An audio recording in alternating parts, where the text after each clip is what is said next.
बच्चों, आज मैं आपको आपके किताब दुर्वाकर चैप्टर नंबर 13 पढ़ाऊंगी 13वां अन्याय के खिलाफ, जो कि चकमक से लिया गया है। अन्याय के खिलाफ, जैसा कि इसका टाइटल है, अन्याय के खिलाफ का मतलब हुआ आपके ऊपर जब कोई अत्याचार होता है तो उस अत्याचार के विरुद्ध में जब आप आवाज उठाते हो तो अन्याय के खिलाफ आवाज उठाते हो, ठीक है ना। तो इस शीर्षक से ही पता लग रहा है कि इसमें लेखक के द्वारा अन्याय के खिलाफ आंदोलन करने के बारे में बताया गया है। और यह हमारे भारत जब ब्रिटिश राज्य के अंदर परतंत्र था, ब्रिटिश राज था, उस समय में जो आदिवासी थे उन आदिवासियों में कोया आदिवासी के बारे में बताया गया है कि जो कोया आदिवासी थे उन कोया आदिवासियों के एक नेता हुए थे श्री राम राजू, और उन्होंने किस तरह से वहां पर अन्याय के खिलाफ लोगों को एकत्रित किया और ब्रिटिश राज के खिलाफ आंदोलन चालू किया, यह इस पाठ में पता है। तो आप अपने टेक्स्ट नोटबुक दोनों ही निकाल लीजिए, शब्दार्थ भी हम लिखते जाएंगे। देखिए, बात 1952 की है। उन दिनों अंग्रेजों का शासन था, भारत देश अंग्रेजों का गुलाम था, अपने लोगों को तरह तरह के अत्याचार सहने पड़ते थे। अंग्रेज शासन ने अपने स्वार्थ पूरे करने के लिए भारत के लोगों को बहुत डरा धमका कर रखा था, पर उनकी धमकियों के खिलाफ लड़ने की हिम्मत रखने वाले भी लोग थे। ऐसे भी लोग थे आंध्र प्रदेश के कोया आदिवासी, और उनके नेता का नाम था श्री राम राजू। बात 1922 की है। 1922 मतलब भारत देश स्वतंत्र हुआ था 47 में, इसका मतलब जब हमारा देश परतंत्र था। बात 1922 की है, जब हमारे देश पर अंग्रेजों का शासन, शासन का मतलब होता है राज, हमारे देश पर अंग्रेजों का राज था। भारत देश अंग्रेजों का गुलाम, भारत देश अंग्रेजों का गुलाम अर्थात भारत पर ब्रिटिश लोगों ने कब्जा कर रखा था और भारत इस तरह से उनके पराधीन था। अपने लोगों को तरह तरह के अत्याचार सहने पड़ते थे। जो भारतीय लोग थे उन्हें अनेकानेक अत्याचार मतलब होते हैं जुल्म, जो लोगों के द्वारा, जो दूसरे लोग जो हमारे ऊपर शासन करते थे उन लोगों के द्वारा करे जाते थे और उनको भारत के लोग सहन करते थे। अंग्रेज शासन ने अपने स्वार्थ पूरे करने के लिए भारत के लोगों को बहुत डरा धमका कर रखा था। जो अंग्रेजी शासन था, इस अंग्रेजी शासन ने अपने मतलब को निकालने के लिए, क्या मतलब था कि हमने इस भारत के ऊपर कब्जा करके रखेंगे, इस भारत को पराधीन करके रखेंगे, उस मतलब को निकालने के लिए लोगों को बहुत ज्यादा डराया धमकाया था। डराया धमकाया मतलब उनको भयभीत करके रखा था। पर उनकी धमकियों के खिलाफ लड़ने की हिम्मत रखने वाले लोग भी थे। ऐसा ही नहीं था कि उन्होंने जब डराया धमकाया, उस वक्त स्टार्टिंग में जब डराया धमकाया तो भारत के लोग डरते थे, लेकिन जब किसी बैंड को, एक रबड़ को आप खींचो खींचो खींचो, खिंचता जाता है, लेकिन जब खींचते खींचते कंडीशन ऐसी हो जाती है कि वो टूटे और आपने उसको छोड़ा तो वो आपके हाथ को वापस लगता है। देखा है ना आपने, आपका प्रतिकार करता है। ठीक वैसे ही भारत जब परतंत्र था, भारत जब पराधीन था ब्रिटिश लोगों के, तब भारत पर उन्होंने इतने अत्याचार किए, भारत के लोगों पर इतने अत्याचार किए कि अत्याचार सहन करते करते करते करते उनका धैर्य जवाब देगा, उनका पेशेंस खत्म हुआ। और ऐसा जब पेशेंस खत्म हुआ तो उस पेशेंस को आगे बढ़ाने के लिए, उस धैर्य को चुक गया, खत्म हो गया, तो उस धैर्य को लोगों ने, जो लोग नेता के रूप में उभरे, जो लोग लीडर के रूप में उभरे, वो सब स्वतंत्रता सेनानी कहलाए। और उन स्वतंत्रता सेनानी ने, फ्रीडम फाइटर ने आगे बढ़ के लोगों को एकत्रित किया और इस तरह से भारत के खिलाफ जो ब्रिटिश खड़ा था उसके प्रति लड़ाई की और अपने देश को स्वतंत्र करवाया। तो इस तरह से भारत के ऊपर बहुत अत्याचार होने लगे, भारतीयों के ऊपर बहुत अत्याचार होने लगे, उस समय कुछ ऐसे लोग भी थे जो इस अत्याचार को सहन नहीं करते थे, उसके खिलाफ बोलते थे। ऐसे ही लोग थे आंध्र प्रदेश के कोया आदिवासी, और उनके नेता का नाम श्रीराम था। जिन लोगों ने भारत के जिन लोगों ने ब्रिटिश के खिलाफ लड़ाई की, उन लड़ाई करने वाले लोगों में कोया आदिवासी जो कि आंध्र प्रदेश के वो है, और उनका जो लीडर है, जो नेता है, जिसका नाम श्रीराम राजू है, उन्होंने ही इस युद्ध में भाग लिया। शब्दार्थ लिख लीजिए। शासन, शब्दार्थ, शासन का मतलब है राज,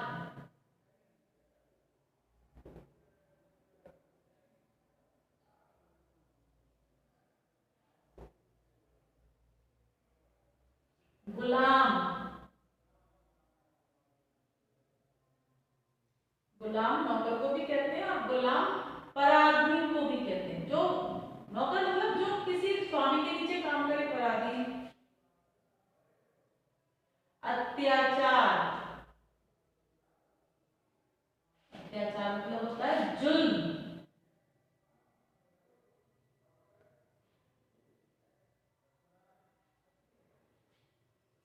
स्वार्थ, स्वार्थ मतलब होता है मतलब, गर्ज थी उसकी, मतलब या गर्ज।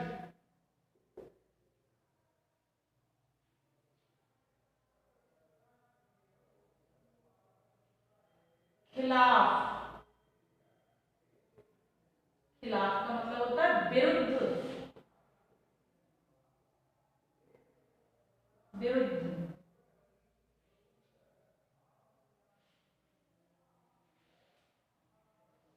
इस तरह से आंध्र प्रदेश के कोया आदिवासी अपने नेता श्रीराम राजू के साथ उन अंग्रेजों से लड़ाई करते थे, युद्ध करते थे, और अपने भारत को स्वतंत्र कराने में उनका भी बहुत बड़ा योगदान रहा। आंध्र के घने जंगलों के बीच रहने वाले कोया आदिवासी सीधी सादी खेती के माध्यम से अपनी रोजी रोटी जुटाया करते थे, पर जब से अंग्रेजों ने उनके बीच आकर अपना हक जमाया, उनका जीवन मुश्किल हो गया।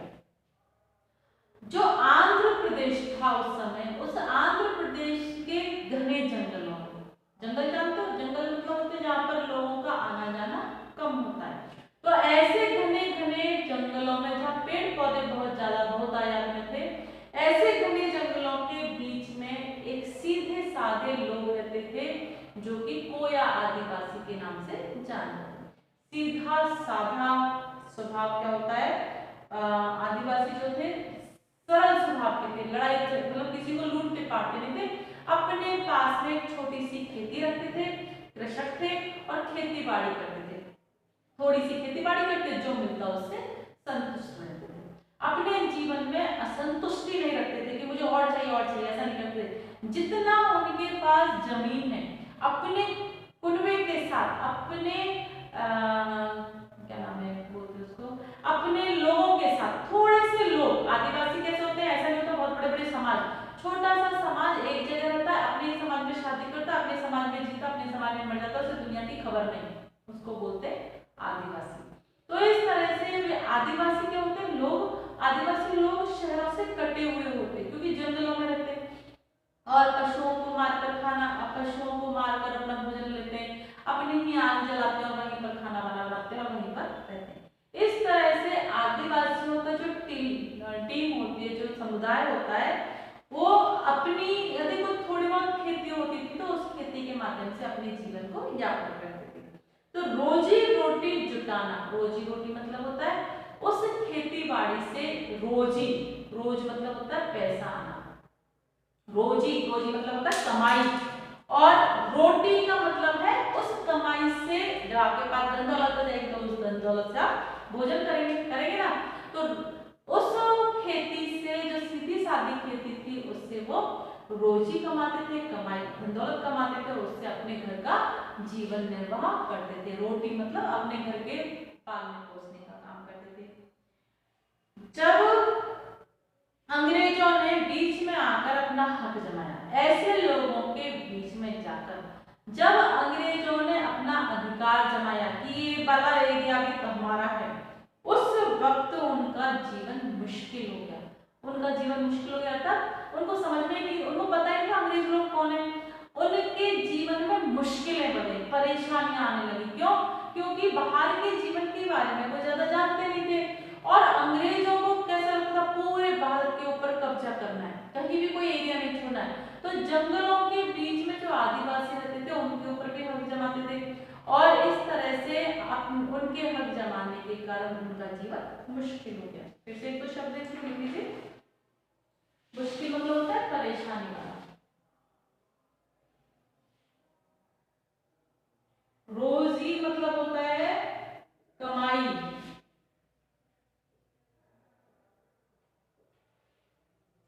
हक जमाना,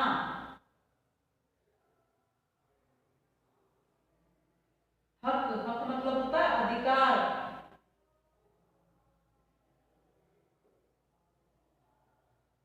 मुश्किल, मुश्किल का मतलब है कठिनाई,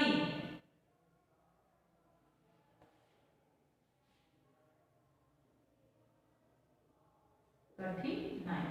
इस तरह से उनका जीवन कठिनाइयों से व्यतीत होने लगा। अंग्रेजों की योजना थी वे घने जंगल और पहाड़ों को चीरते हुए एक सड़क बिछाई जाए, पर सड़क के निर्माण कार्य के लिए मजदूर कहां से आएंगे? यह सवाल जब तहसीलदार महोदय के सामने आया तो उसकी निगाह आदिवासियों पर पड़ी। तहसीलदार का नाम था वेस्टियन। वेस्टियन को शासन द्वारा सड़क बनवाने का काम सौंपा गया। ये अंग्रेज लोग क्या करते थे पता है? अंग्रेज लोगों ने कुछ काम अच्छे किए हैं, ऐसा नहीं भारत में सारे काम बेकार किए, कुछ काम अच्छे किए। उसका क्या मतलब है?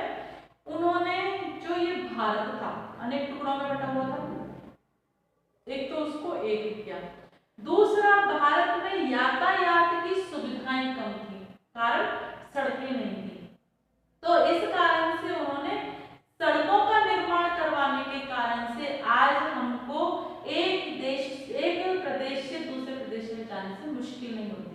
पहले कहीं जाने में बहुत समय लगता था, लेकिन जब उन्होंने सड़कों का निर्माण करवा दिया तो उन आने जाने के समय की बचत होने लगी। और क्या अच्छा काम करवाया?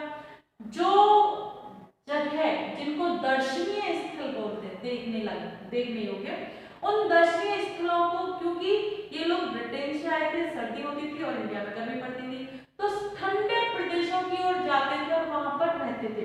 इस कारण से एक अनेक ऐसी जगह जहां पर भारतीय लोग नहीं रहते थे, उन जगह पर जा जाकर इन्होंने रहने लगे और वे स्थल, वे जगह आज हमारे घूमने का स्थान है, पर्यटन का स्थान है। तो इस तरह से इन्होंने अनेक अच्छे काम किए, लेकिन जितने बुरे काम किए उससे सारी अच्छाइयां दब गई। तो उनका क्या काम था? किसी भी कीमत पर भारत के लोगों को दबा कर रखना, भारत से पूरे धन दौलत को लेकर ब्रिटेन भेज देना। इस दौरान क्या हुआ? जब कोया आदिवासी के बीच में अंग्रेज आकर रहने लगे, तो अंग्रेजों की एक योजना बनाई। क्या योजना बनाई? कि ये जो घने जंगल हैं, इन घने जंगल और पहाड़ों के बीच में से एक सड़क बनवाई जाए, दूसरी जगह जाने के लिए सड़क बनवाई जाए, सड़क का निर्माण कार्य किया जाए, सड़क बनवाई जाए। तो अब मजदूर कहाँ से आएंगे? मजदूर मतलब होता है जो लोग काम करते हैं, जो सड़क बनवाने का काम, घर बनाने का काम जो करते हैं, वो मजदूर कहते हैं। तो मजदूर लोग, श्रमिक वर्ग कहां से आए, ऐसा सोचा गया। तब यह सवाल उस एरिया का जो तहसीलदार था, तहसील मतलब होता है एक छोटा सा जिला जिसका तहसीलदार होता है, उस तहसीलदार का क्या नाम था? वेस्टियन, जो कि अंग्रेज था, क्योंकि अंग्रेज लोगों ने सारी मुख्य पोस्टों पे अंग्रेज लोगों को रख रखा था, या उन हिंदुस्तानियों को रख रखा था जो अंग्रेजों की गुलाम, अंग्रेजों का जी मजदूरी करते थे, अंग्रेजों की हर बात को मानते थे। या तो उन लोगों को रख रखा था या तो अपने ही लोगों को रख रखा था। तो इस आंध्र प्रदेश के कोया आदिवासियों की जो तहसील थी, उस तहसील का तहसीलदार था वेस्टियन। और वेस्टियन को ये काम सौंपा गया कि तुम जानो, तुम्हारा काम जाने, हमें तो सड़क निर्माण चाहिए, ऐसा उनके जो बड़े लोग थे, जो लॉर्ड थे, उन्होंने बोल दिया। अब ऐसे में मजदूर कहां से आए? तो मजदूर आने के लिए, मजदूरों के सवाल के लिए यह सवाल तहसीलदार महोदय के सामने आया, तो उसकी निगाह कोया आदिवासियों पर पड़ी। और कोया आदिवासी तहसीलदार का नाम वेस्टियन था। वेस्टियन ने शासन द्वारा सड़क बनाने का काम सौंपा गया। जैसे ही मजदूर का प्रश्न आया कि श्रमिक लोग कहां से लाए, जैसे ही आया वेस्टियन की निगाह में तुरंत कोया आदिवासियों के लोग आ गए। अरे ये तो फालतू लोग, इन्हीं से काम करवाएंगे, समझ में आया? इनसे बेकार करवाएंगे, इनको पैसा नहीं देंगे, इनको काम करवाएंगे, ये तो फालतू बैठे, ये तो आदिवासी है। ऐसा उस वेस्टियन के दिमाग में आया, है ना? एक दो इसमें शब्दार्थ फिर से लिख लीजिए।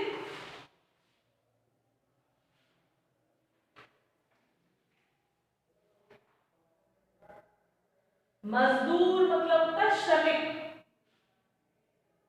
श्रम करने वाला, श्रमिक।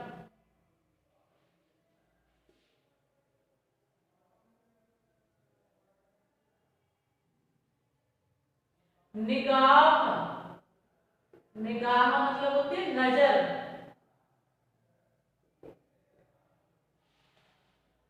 इस तरह से उसको काम, सड़क बनवाने का काम सौंपा गया। किसको?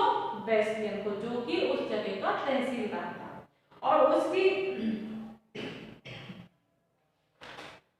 उसकी निगाह में जो कोया आदिवासी थे वो आ गए थे।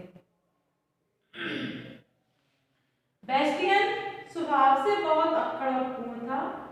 पहले आदिवासियों के गांव में गया और बड़े घमंड के साथ खूब चिल्ला चिल्ला कर बोला, 2 दिन में जंगल में सड़क बनवाने का काम शुरू होगा, तुम सब लोगों को इस काम पर पहुंचना है, अगर नहीं पहुंचे तो ठीक नहीं होगा। अंग्रेज सरकार का हुक्म है, यह है, जान लो। आदिवासी लोग चुप हो गए। वे उस घने जंगलों के बीच अकेले पड़े थे। वे कुछ पूछे तो किससे, कुछ करे तो क्या? किसी ने हिम्मत करके तहसीलदार से पूछना चाहा, काम करेंगे तो बदले में क्या मिलेगा? तो वेस्टियन का चेहरा तमतमा गया, क्या मिलेगा? हुक्म बजाना नौकर का काम है, आगे से सवाल मत पूछना। आदिवासी सहम गए, काम पर जाने लगे, पर उनका मन नहीं मानता था। वे अपमान से अंदर ही अंदर घुट रहे थे और गुस्से से सुलग रहे थे। जैसे ही तहसीलदार के दिमाग में आया कि कोया आदिवासियों से मजदूर का काम करवा सकते हैं, तो जो वेस्टियन था उसके स्वभाव के बारे में, उसकी प्रकृति के बारे में बताया जा रहा है। उसका नेचर कैसा था? निर्दयी और अक्खड़, क्रूर। क्रूर मतलब होता है निर्दयी, जो किसी के प्रति प्रेम का भावना रखते। अक्खड़ मतलब अपने ही आप में रहने वाला, किसी की नहीं सुनने वाला, उसको बोलते हैं अक्खड़। तो अक्खड़ और क्रूर था। वह आदिवासियों के गांव में आया और गांव में आकर उसने लोगों के साथ, लोगों की ओर घमंड के साथ का, लोगों को संबोधित करते हुए, कौन से लोगों को? कोया आदिवासी के लोगों को संबोधित करते हुए बोला कि 2 दिन में जंगल में सड़क बनवाने का काम शुरू होगा, तुम सब लोग इस काम पर पहुंचना, अगर नहीं पहुंचे तो ठीक नहीं हो गया। यह अंग्रेजी सरकार का आदेश है। क्या बोला? 2 दिन के अंदर ही इस क्षेत्र से सड़क का काम चालू होगा, सड़क बनना चालू होगा, निर्माण यानी बनना। तो तुम सबको वहां पर पहुंचकर सड़क निर्माण करवानी है, और इस आदेश को, इस हुक्म को जो नहीं मानेगा उसे मार दिया जाएगा। क्यों? क्योंकि अंग्रेजी शासन का हुक्म है और इस हुक्म को जानना तुम लोगों को अनिवार्य है। आदिवासी, सारे आदिवासी चुप हो गए, क्योंकि उनको बेचारों को डर गए थे, सहम गए थे। क्यों डरे हुए थे? क्योंकि एक तो इस घने जंगल में अकेले थे, कोई दूसरे लोग नहीं रहते थे, और पूछे तो किससे पूछे कि सब हो क्या रहा है? किससे पूछें कि भैया हम जो काम करेंगे उसके बदले में तुम हमें पैसे दोगे? अभी तो हम अपने खेतों में काम करते हैं, खेतों में काम करते तो हमारी फसल तैयार होती है, हम फसल को बेचते हैं और खाना खाते हैं, पैसा आता है तो हमारा घर चलता है। लेकिन जब हम सारा दिन सड़क का निर्माण करेंगे तो खेती तो कर नहीं सकते, फसल उगा नहीं सकते, उस दौरान हम अपने घरों में क्या खाएंगे? भाई जब खेती नहीं है, हम सड़क में काम कर रहे हैं, तो हमें पैसों की तो जरूरत है। हमारे पास पैसे तो तुम दोगे कि नहीं दोगे? किसी से पूछे? क्योंकि अंग्रेजों से उस वक्त सब डरते थे, क्योंकि अपराधी थे हम लोग। तो इस कारण से कोया आदिवासी बेचारे, क्योंकि जंगल में रह रहे थे, आसपास कोई गांव नहीं, कोई क्षेत्र नहीं जिसमें जाकर पूछा जा सके कि इनका क्या उपाय किया जा सकता है। तो इस तरह से अकेले होने के कारण सहम गए, और कौन किसी से क्या पूछे यह बात उन्हें समझ में नहीं आई। तहसीलदार से पूछने की हिम्मत किसी में नहीं रही, लेकिन फिर भी एक इंसान ने हिम्मत कर कर पूछा कि क्या जो हम काम करेंगे उसके बदले में कुछ मिलेगा? जैसे ही तहसीलदार ने यह सुना, काम के बदले में पैसा चाहिए, ऐसा सुनकर तो तहसीलदार का चेहरा गुस्से से तमतमा गया। चेहरा गुस्से से तमतमाना अर्थात बहुत तेज गुस्सा आ गया, और गुस्से में चीखते हुए चिल्लाते हुए उस आदमी से बोला, हुक्म बजाना नौकर का काम है। हुक्म बजाना मतलब आदेश का पालन करना। हम राजा हैं, तुम नौकर हो। हमने तुम्हें ऑर्डर दिया कि तुम्हें सड़क निर्माण का कार्य करना है, चाहे भूखे मरो चाहे कुछ भी मरो, हमारी जिम्मेदारी में नहीं है। लेकिन तुम लोगों का काम सड़क का काम करने का काम है, वो तुम्हें करना है। इसको बोलते हैं हुक्म बजाना। तो जो आदेश दिया गया है, यह आदेश को पूरा करना यह नौकर का काम है। आगे से यदि इसी तरह का सवाल कोई पूछेगा तो खैर नहीं, ये सवाल आगे से मत पूछना। आगे से मतलब इसके बाद, एक बार पूछ लिया, मैंने इसका जवाब दे दिया, तुम्हारा काम हुक्म बजाना है। यदि इसके बाद भी कोई नया सवाल पूछा तो बहुत बुरा होगा। डराकर धमकाकर लोगों के साथ बैठ के चला गया। आदिवासी डर गए, सहम गए इस बात से, बहुत तेज डर गए। अब उनको समझ में नहीं आ रहा है कि क्या करें, तो इसलिए वो उस सड़क बनाने के काम पर जाने लगे। उनका मन नहीं मानता था। मन क्यों नहीं मानता था? मन नहीं मानना मतलब उनका दिल नहीं करता था कि वो काम करे, कारण पैसे मिलते नहीं थे। सारा दिन मजदूरी करते थे, मजदूरी करने के बाद भी पैसा नहीं मिलता था, तो घर में बच्चों को क्या खिलाएं, परिवार कैसे चलाएं? इसलिए उनका यह काम करने का मन नहीं करता था।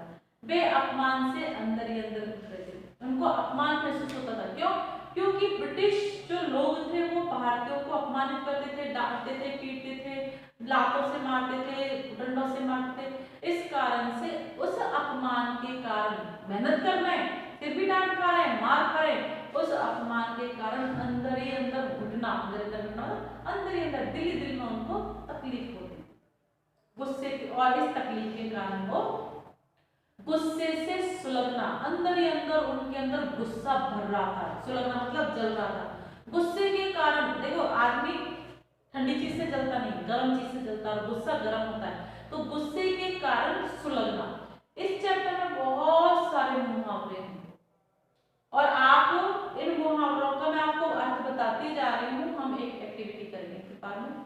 गुस्से से सुलगना, गुस्से में सुलगना, अत्यधिक क्रोध के कारण अंदर ही अंदर जलते रहते थे कि कब इस, जैसे ज्वालामुखी देखा ना, ज्वालामुखी जानते हैं ना आप? ज्वालामुखी धरती के नीचे होता है, धीरे धीरे धीरे धीरे धीरे धीरे सुलगते सुलगते ऐसा होता है कि फूट जाता है।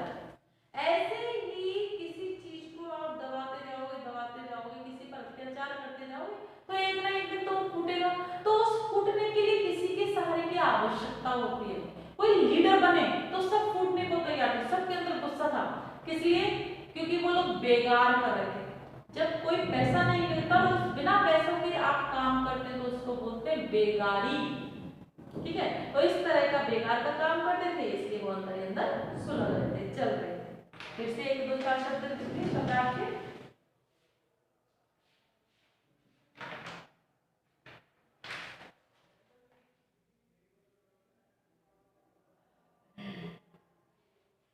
अक्खड़ और क्रूर का एक ही मतलब होता है। क्रूर मतलब होता है निर्दयी, जिसमें मानवता नहीं है, दया का भाव नहीं है, निर्दयी। शुरू, शुरू मतलब होता है प्रारंभ करना। 2 दिन में ही तुम्हें सड़क के निर्माण का कार्य प्रारंभ करना है। यह है अंग्रेजी शासक का हुक्म, आदेश है। आज्ञा।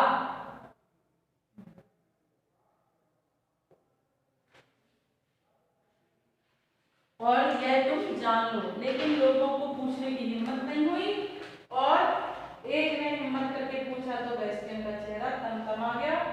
हुक्म बजाने लगा काम है। आगे से सवाल, सवाल यानी प्रश्न मत पूछना।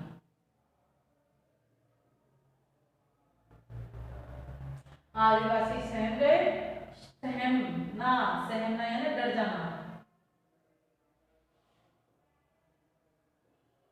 सहम गए और काम पर जाने लगे। उनका मन नहीं मानता था। अपमान से दरिंदर घुट रहे थे और गुस्से से सुलग रहे थे। सुलगना, सुलगना यानी जलना।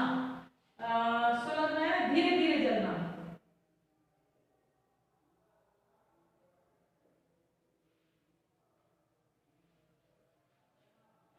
उन्हीं दिनों एक साधु जंगलों में आकर रहने लगा। उस साधु का नाम था अल्लूरी श्रीराम राजू। श्रीराम राजू ने हाई स्कूल तक की पढ़ाई की। उसके बाद अगली पढ़ाई छोड़कर वह 18 वर्ष की उम्र में साधु बन गया।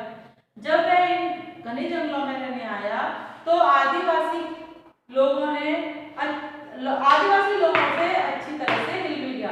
लोग उसे अपने दुख दर्द की कहानी सुनाते और पूछते कैसे अपने कष्टों से छुटकारा पाए। उन्हीं दिनों, जिन दिनों में सड़क निर्माण का कार्य हो रहा था, लोग ब्रिटिश के खिलाफ अंदर ही अंदर सुलग रहे थे, जल रहे थे।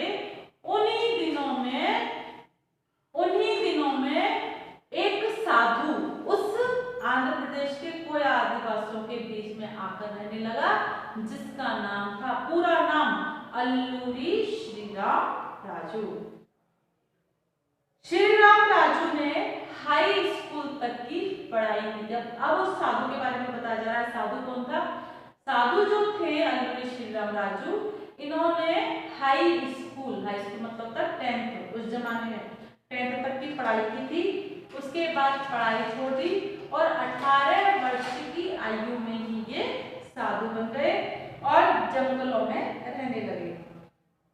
और जंगलों में रहने के कारण इस बार ये कोया आदिवासी वाले जंगल में आए थे आंध्र प्रदेश के, और आंध्र प्रदेश के जंगल में रहते हुए ये कोया आदिवासियों से इतने घुल मिल गए। मिलना मतलब एक दूसरे से मिल जाना, एक दूसरे के स्वभाव के बारे में खुशी देना। आप मिलना मतलब होता है जब आप किसी से मिलते हैं तो उस मिलने से आपको प्रसन्नता होती है। एक इंसान कैसे होता है, आप किसी से मिलो मन में खुश नहीं हो। एक कौन होता है जिनसे आप मिलो आपका मन बाग बाग हो जाए, खुशी से भर जाए। तो इस तरह से ये जो साधु थे, इन साधु के पास लोग जाते थे, अपने दुख कहते थे, साधु उन्हें सॉल्व करते थे, उनके ऊपर स्नेह लुटाते थे और इस तरह से ये साधु उन लोगों के प्रिय थे। तो इस तरह से लोग अपने दुख दर्द की कहानी सुनाते। कौन सा दुख दर्द? कि इधर ये जो ब्रिटिश लोग हैं ये हमारे ऊपर अत्याचार कर रहे हैं, हमें पैसा नहीं देते, रात दिन सड़क बनवाते हैं और हमारे बच्चे भूखे बिलबिलाते हैं। हमारे बच्चों को, हमारे घर वालों को खाने के लिए कुछ भी नहीं है। ऐसी स्थिति में हम क्या करें? ये जो उनका दुख दर्द था उस दुख दर्द को सुनाते और अपने कष्टों से, अपनी परेशानियों से, अपनी तकलीफों से कैसे छुटकारा पाए, कैसे ये सब हट जाए, उसका उपाय पूछते थे। श्रीराम राजू ने आदिवासियों से कहा अत्याचार के सामने दबना नहीं चाहिए, तुम लोगों को काम पर जाने से मना करना चाहिए। तो जो साधु थे, जो श्रीराम राजू थे, उन्होंने जितने भी लोग उनके पास आकर अपने दुख दर्द सुनाते थे, ब्रिटिश लोगों के बारे में सुनाते थे, अंग्रेज लोगों की, गोरे लोगों के बारे में सुनाते थे, उन सबको सुनकर श्रीराम राजू उनको एक ही बात कहते थे। क्या कहते थे? आपके ऊपर यदि कोई अत्याचार करता है, जुल्म करता है और यदि आप दबते हो तो लोग आपको बार बार दबाएंगे, लेकिन यदि आप सही हैं और सही होने के बाद सामने वाला आपके ऊपर अत्याचार करता है तो कभी भी अत्याचार सहन नहीं करना चाहिए। आप लोगों को उन्होंने बोला काम पर आओ तो तुमको नहीं काम पे जाना चाहिए। यदि तुम हमें पैसा देता है तो हम काम पर आते हैं, नहीं तो नहीं आएंगे। तुम्हें ऐसा बोलना चाहिए। यदि तुमने ऐसा नहीं बोला तो इसका मतलब तो तुम अपने आप को आमंत्रित किया कि लो मेरे ऊपर मेरे ऊपर तुम अत्याचार कर लो, आमंत्रित किया ना। यदि तुम हमेशा भोले बने रहोगे, उनके द्वारा कही गई हर बात को मानते रहोगे, तो वो तो तकलीफ देते रहेंगे। इसलिए अपनी तकलीफों का खुद निवारण करो, अपने कष्टों को खुद दूर करो। भगवान ऊपर से उतर के नहीं आएगा। सामने वाला यदि आपको कष्ट दे रहा है तो उसको प्रत्युत्तर दो, उसका जो उसने जो काम बताया उसे नहीं करो, आंदोलन करो, उसके खिलाफ लड़ाई करो, तभी तो तुम्हें पता लगेगा कि तुम कितने काबिल हो। तो इस तरह से उनके कष्टों को दूर करने का उपाय ये नहीं कहता था कि मैं मंत्र जाप करूं और तुम लोग यहाँ बैठ जाओ, नहीं। उनके द्वारा तुम्हारे ऊपर जो काम थोपा जा रहा है उसको तो मत करो, उसके खिलाफ उठो। उसकी बात सुनकर आदिवासियों में हिम्मत आई। श्री राम राजू ने उन्हें यह भी बताया कि देश में लोग भी अंग्रेजों के अत्याचार के खिलाफ लड़ रहे हैं।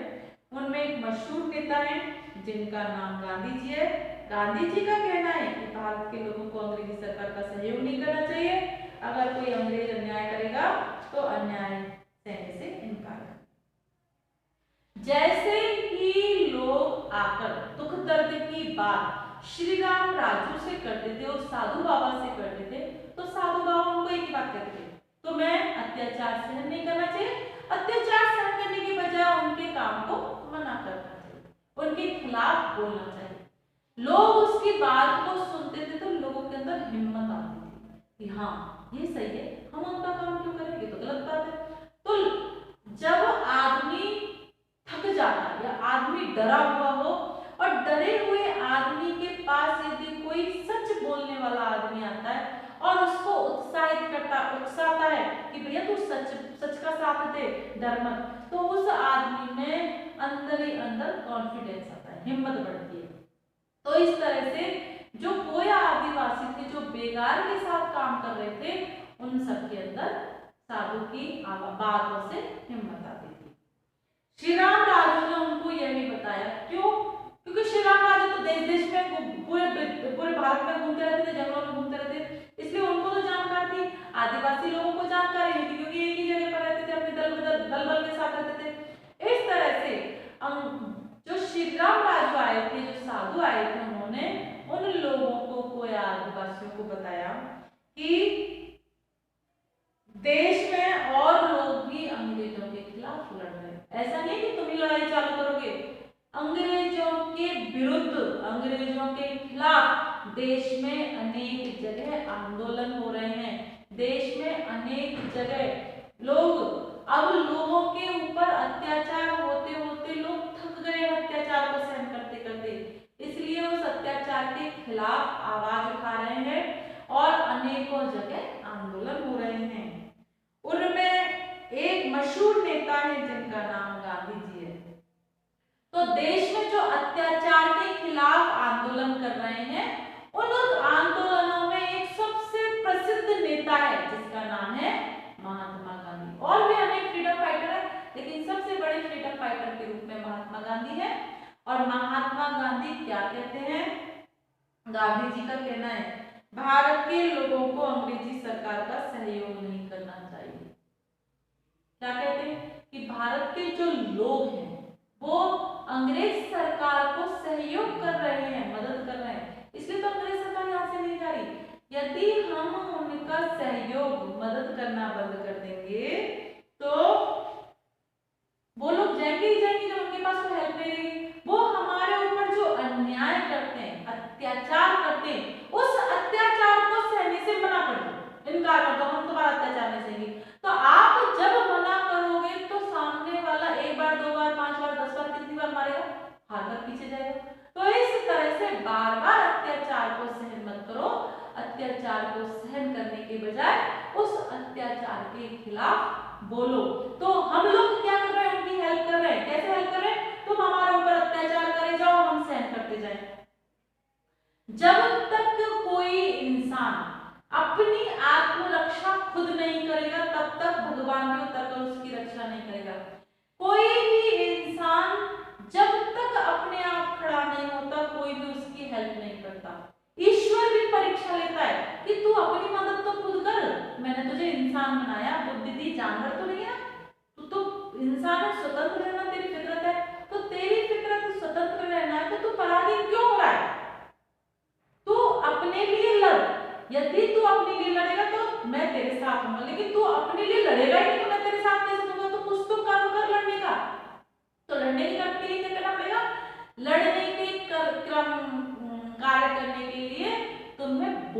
पड़ेगा, तुम्हें कोई क्रिया करनी पड़ेगी। तो सामने वाला अत्याचार करता है, जुल्म करता है, तो उसके हाथ को वहीं पर रोको। उसके हाथ को रोकोगे तो कोई ना कोई तो काम तुम्हारा बनेगा। यह अत्याचार की सीमा कहीं ना कहीं एक हद तक खत्म होगी। तो इसलिए अपनी आत्मरक्षा का काम करो। यदि प्रत्येक मनुष्य, प्रत्येक भारतीय आत्मरक्षा करना आ जाए तो ये ब्रिटिश क्या, कोई भी कहीं की भी ब्रिटिश क्या, कोई भी कहीं का भी कोई आदमी हो, कोई भी शक्ति हो, ये भारत के ऊपर कभी भी राज नहीं कर सकती। ये बात महात्मा गांधी ने कहते हैं। और ये बात जब श्री राम लागू ने लोगों से कही तो लोगों के अंदर, कोया आदिवासियों के अंदर हिम्मत आई। किसकी हिम्मत आई? अन्याय के खिलाफ लड़ने की। समझ में आया? शब्दार्थ लिख लेते, एक दो शब्दार्थ और हैं इसमें, ज्यादा नहीं है शब्द। देखिए,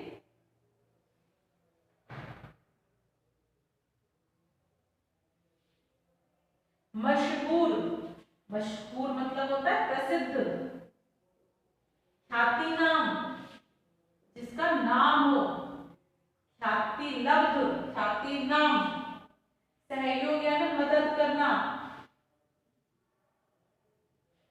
सहयोग मदद,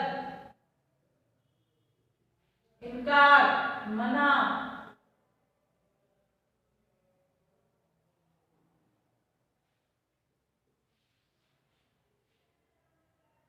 तो इस तरह से आज हम अपना चैप्टर यही खत्म कर दें। आपको जो पढ़ाया गया इस चैप्टर में, आपको बहुत सारे मुहावरे हैं, उनको मैं कल अंडरलाइन करवाऊंगी आपको जब आपका चैप्टर खत्म करूंगी, उनको भी आपको एक्टिविटी में लिखना है। अब आप यदि आपसे हो सके तो चलिए छोड़िए, आप एक काम करना, ये जो चैप्टर नेम लिखने के बाद ये वाली ड्राइंग आप बनाएंगे जिसमें श्री राम लालू बैठे हुए हैं और पास में आदिवासी लोग बैठे हुए, ये ड्राइंग बनाएंगे। उसके बाद शब्दार्थ लिखेंगे और कल जो चैप्टर रह गया है इसको हम आगे पढ़ेंगे और आगे बढ़कर प्रश्नोत्तर करेंगे। Thank you.